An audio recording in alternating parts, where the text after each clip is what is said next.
So we are at day 24, so we're about ready for lockdown, which means I'm probably behind on getting my hatcher set up, but I've gotten them plugged in this morning, so they are starting to warm up and calibrate.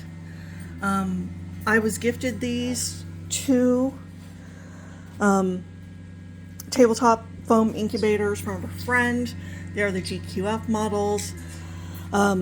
I stopped having good luck hatching in incubating in these. I was getting about 50%. So now I just use these as my hatcher and my dryer. So to prepare them, obviously I've plugged them in. I've wiped down the inside.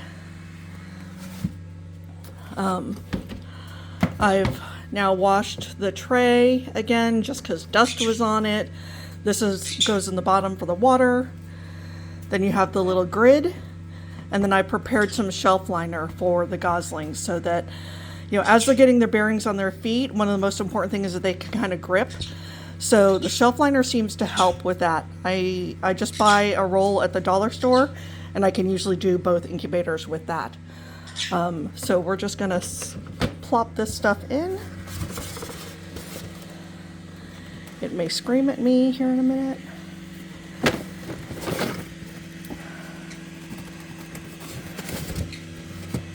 Okay, so I'm going to let them continue to heat up. I'm going to add water to try to get the humidity level stabilized, and then we will be ready for the eggs to go in there for lockdown.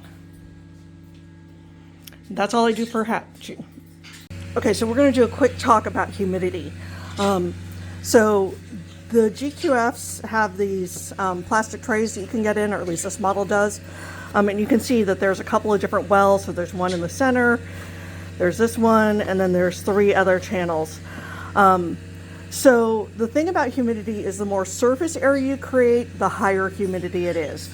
So typically what I try to do is I always start with this channel, and if it doesn't get me enough humidity with just the center ring, then I'll come to the second channel and I'll lightly add water in there. And I may not even fill it all the way. I almost never use this. I do see some people put like sponges or something in there. I just don't use it, honestly.